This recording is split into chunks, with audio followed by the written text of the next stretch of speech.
Welcome to Voice of Reason.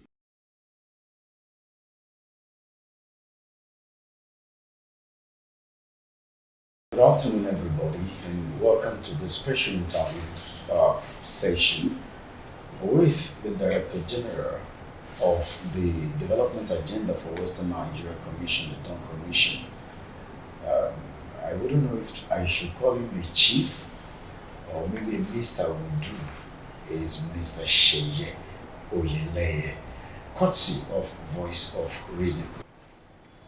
Number one, West Africa. yes, I would say West Africa. I don't want to be too blasé and just say in Africa, but at least in West Africa, this is number one tech region.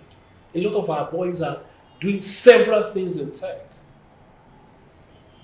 And it's because some of them had that lifting, applying their skills. So our governments need to do more in empowering those young ones to come back into that space called commerce. We cannot afford, because if you don't have money, those that have the money will determine who the political leaders are eventually. So you will advise anyone who has interest in politics to perhaps gain economic power? Oh yeah, I mean, you see, politics should not be. It's one of the reasons we've had challenges in this part of the world is that there's so many people who don't have a second income. Politics is the only income they have. You see, the moment you make politics your only source of livelihood, it then becomes a do or die affair. A do or die affair. But assuming you are into politics and you don't win an election or you didn't make an headway, you have your second office that you can get back to. It is not happening at the moment, particularly among our young ones. That's why any ideology, any fad that comes on, they follow because there's no focus.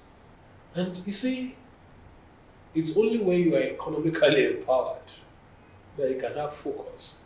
And hungry men that cannot boast of 5,000 naira will have a die focus or a die vision, which we call division. Die is two, DI. So if man A turns up and says, "Follow me, I will give you 100,000." It goes with you. You go.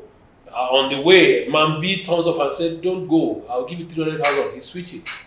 Doesn't have. He's not empowered. Times there were in this region, I mean the southwest region, we just as you have mentioned earlier on, the southwest region used to have notable industries. What killed these industries? I don't want to mention names. What to you killed these industries?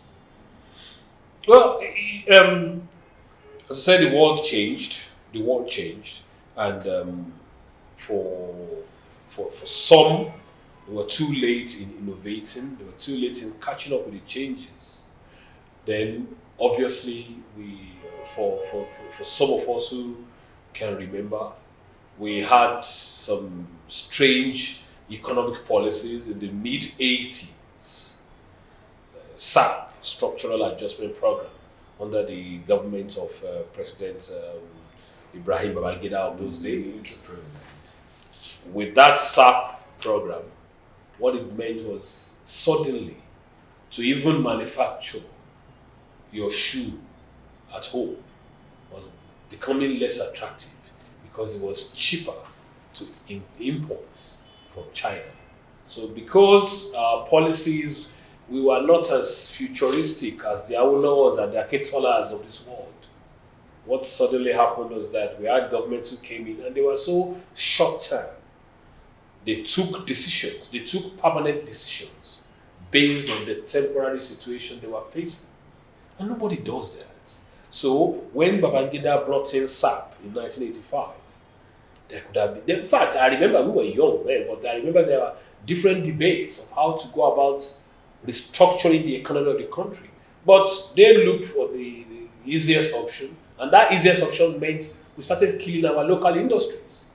So it became it became more or less uneconomical to manufacture at home or to produce at home and cheaper. So if it was costing me 20 naira to produce a shoe at home, and I can bring it in at 9 naira and sell at 17 naira. Why should I manage? But I'm sure there's a big regret over that. Oh, yeah, as I said, it's something that we've never recovered from. And again, as I said again earlier, the world now is a global village. Everybody is interlinked.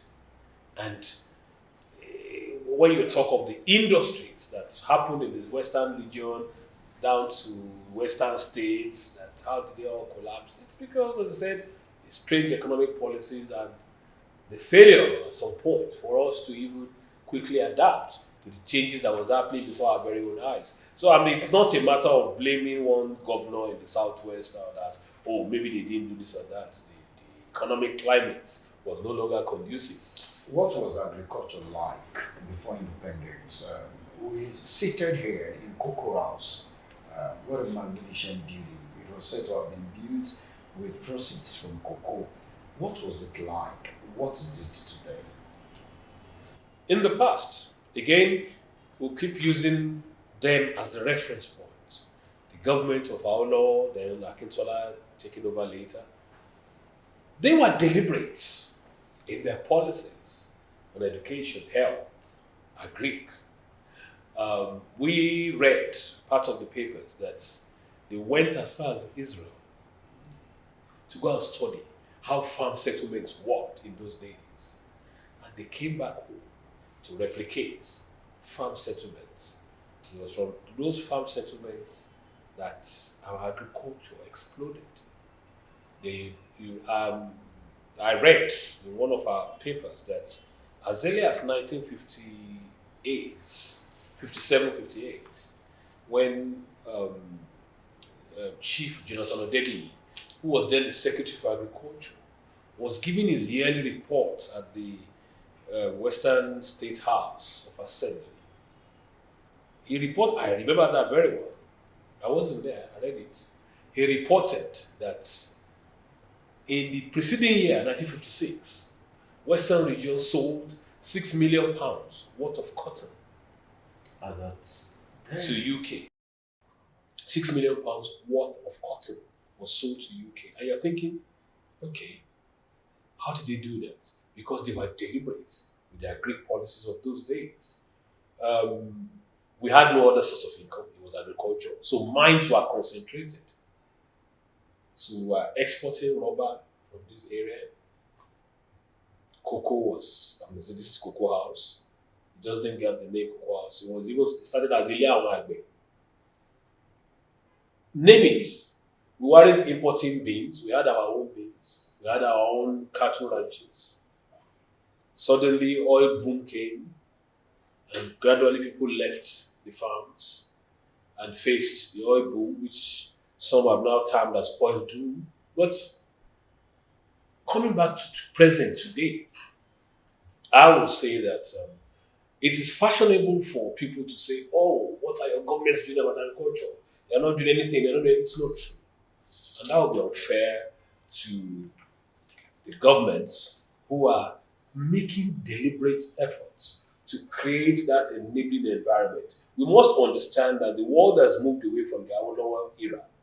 So the model that was adopted then, some will say, oh, why don't you do the same? And I said, well, that was 70 years ago. That was 60 years ago. What governments should be doing today is to create an environment for investors to come into their Greek space. And that is what a lot of them are doing. I mean, a classic example is what Ekiti did with dairy farm, milk. They partnered with Promasido. They brought in cows from, I think, from US to Ekiti to that.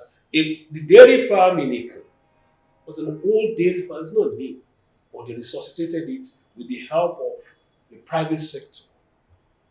And they're producing milk. But it's not telling on the market. You see, it's the Rome was not built in a day.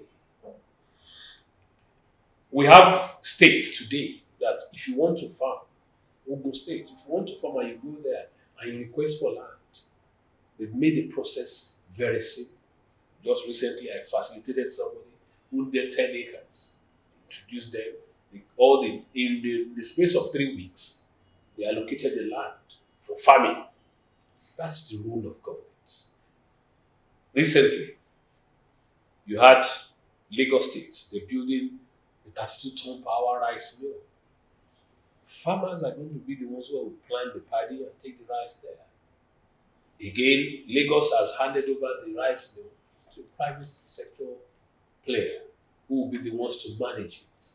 Today's world, government's role is to create environment. But if you're still thinking that we are sub-optimizing on agriculture, it's also because of our nature as a people here. Government does not have direct access to land, even if they want to do big agriculture. If you go to the north today, if you go to the north, let me give you an example. If you go to the north today and you need 10,000 hectares, I'm not sure you won't get it within a week if they know what you're doing, what you want to use the land for. In Western Nigeria, you can take your car now from Ibadan, that we are, and be driving all the way to Akure. Left, right, and center, on the left and the right of the road, you will see forests. And you're thinking, oh, why can't they use this for agriculture? Well, I can tell you for free that the day you take a tractor there to try and uproot the trees to start farming, someone will come out, what are you looking for? This is my father's land.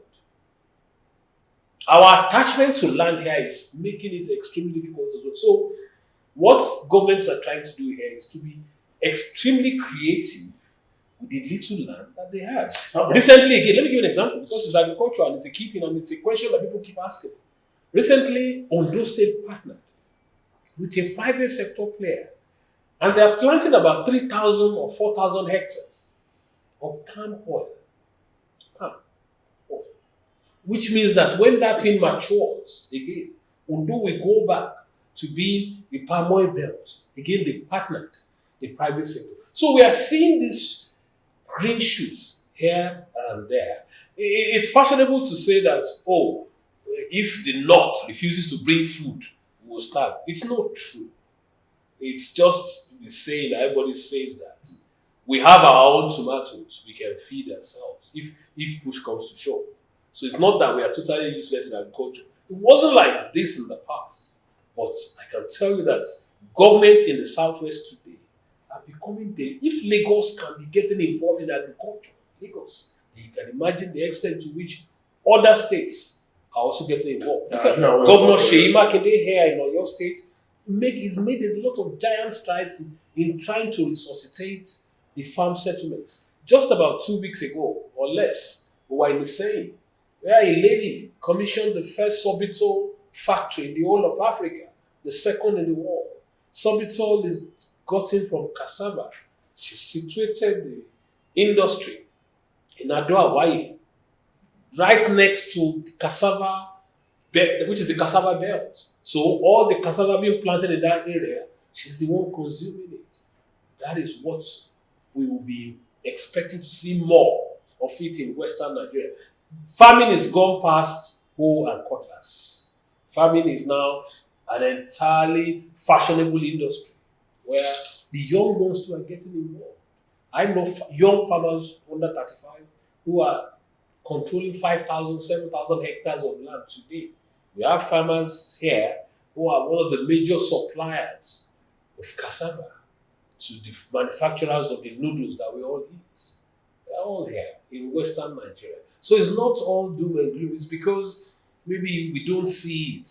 But so if you go to the market, part of the food or the yams you buy, it's from Southwest. It's not all from the North. In the Southwest region, we have an attachment to land. So you find that, and we know, what I'm saying is, I'm not just plucking it from the air. There are families who are sitting on thousands of acres of land that potential investors have approached them. And they refused blatantly that no, it's their family land. You see, as I said, a lot of the land that you see, people might think, oh, wow, we're not using it for farm. If the owners of the land refuses to grant access to the government, you cannot possibly take land. One of the ways Oshun, as an example, tried to solve that is to go and aggregate lands available. They will talk to the owners. They brought everything into what they call the land bank. That land bank scheme has worked. Yes, it still needs a bit of tweaking. But what that has done is that they approach families, they will lease the land from them. So, because if you travel, as I said, on the road and you see land left, right, and center, you're thinking, why are we not using it for farm? Well, if the owners of the land don't want to use it for farm, there's nothing you can do. It's as simple as that. So, that's part of the constraints. And one of the reasons that we say that farming must now go to the 21st century, whereby if you have access to 100 acres of land, try and see whether you can get 1,000 acres worth of yam from that 100 acres. It is technological farming. Because the access to land in the north is different from what we have here. In the north, if you want to farm, the land is there. Our brothers in the north are not as attached to land. It is a major issue here, and people don't know that. It's easy to criticize that, oh, we're not doing enough in farming. But yes, if that person saying that, if that person has 10,000 hectares of land and the government approaches and said, Mr. A, can we make use of your land? I'm sure we'll tell you that my father's uncle started owning this land. I don't want to give it to government. And the government cannot just forcibly take over land. It's the famous saying that, oh, everything comes from the north. We can't feed ourselves. And I'm saying that increasingly, that narrative is changing. It is changing. I can tell you for free that Kebbi, at some point, was sending rice to Lagos, rice from Kebbi. But we know that part of that rice, called Kebbi rice, came from the southwest here. The merchants there came here, bought up the rice, took it to Kebbi, bagged it, and sent it down as Kebbi rice. Some of the vegetables we eat here, some of the yams we eat now, comes from here, comes from Ondo State, Ekiti State. Go to our markets, we have our own produce. Maybe not in the numbers or in the quantity that you anticipate. But what I'm saying is that narrative that, oh, everything comes from the north. If they refuse to bring food today, we would starve. That's not true. The only thing that I can still say that it's their own more or less exclusive preserve is cattle farming. And again, with more access to land, with more support from our banks, I'm sure soon we'll be having our own cattle ranches here. Don't forget that anyway, the world has gone away from herding cattle from point A to point B. So we'll have our own ranches here. But apart from cattle, that one can say, yes, it's still more or less the exclusive preserve, we have our own food here. And the more we innovate, the more we create that enabling environment, the more people go back to the farms here, the more we become self-sufficient. We are not complaining. I mean, we are one country. And if our brothers in the north are the ones producing the food, and they're bringing it, yes, we buy. But we also think it's a necessary imperative for us as a region to be self-sufficient in food. The impression out there is that the Southwest governors, especially since Nigeria retained democracy, when it comes to agriculture, don't give it to them. They are trying their best. Yeah, that's why I've just explained to you that a lot is going on. More can be done, but a lot is going on. Let's talk about the Dawn Commission's baby, which is Amotekun. Let's talk about security in the southwest region of the country. In a couple of days, within the last few days, we've been hearing of attack on foreigners. This is as a result of the fear in the mind of the people. So in the Yoruba land now, they see strangers, especially people from up north, as those that are becoming burdensome to them. They see them as security threats. You see trailers being sent back and all that. Now, Dawn Commission facilitated the establishment of creation of Amotekun, as it were. As we speak, the security architecture in the southwest region, if you are going to evaluate it, how would you describe it? Well, I'm glad you mentioned security and you mentioned Amotekun, which, yes, we are proud to say that it's our baby. It came out of here. Everything down to the uniform, the logo. We designed everything from Dawn Commission.